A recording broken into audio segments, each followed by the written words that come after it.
প্রবাসীদের postal ballot.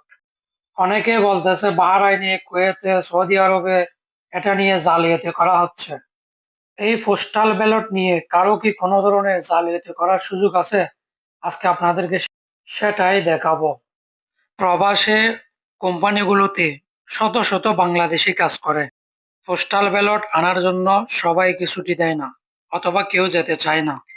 সেজন্য সবাই মিলে ৪-৫ জনকে দায়িত্ব দিয়ে দেয়।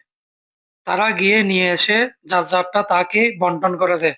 আমারটো আমি সেভাবেই হাতে পেলাম। হাতে পাওয়ার পরে এই কিউআর কোডটা স্ক্যান করতে হবে।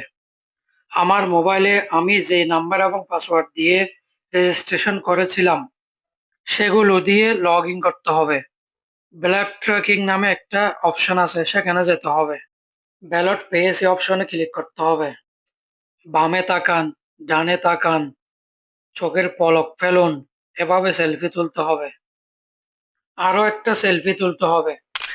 এভাবে সেলফির মাধ্যমে নির্বাচন কমিশন যাচাই করতেছে যে রেজিস্ট্রেশন করেছে ব্যালটটা সে পেয়েছে কিনা। এভাবে স্ক্যান না করা পর্যন্ত আমার ভোটটা কারো দেওয়ার কোনো ধরনের সুযোগ নেই।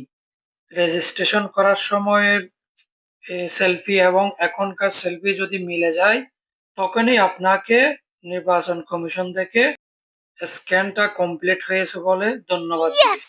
এবার আপনারাই বলুন, কারো কি কোনো ধরনের পোস্টাল ব্যালটের ইঞ্জিনিয়ারিং করার কোনো সুযোগ আছে? প্লিজ কেউ মিথ্যা প্রপাগান্ডা ছড়িয়ে প্রবাসীদের এই অধিকারটা বাতিল করতে বলবেন না। এটা প্রবাসীদের অনেক বড় অধিকার। ধন্যবাদ সবাইকে।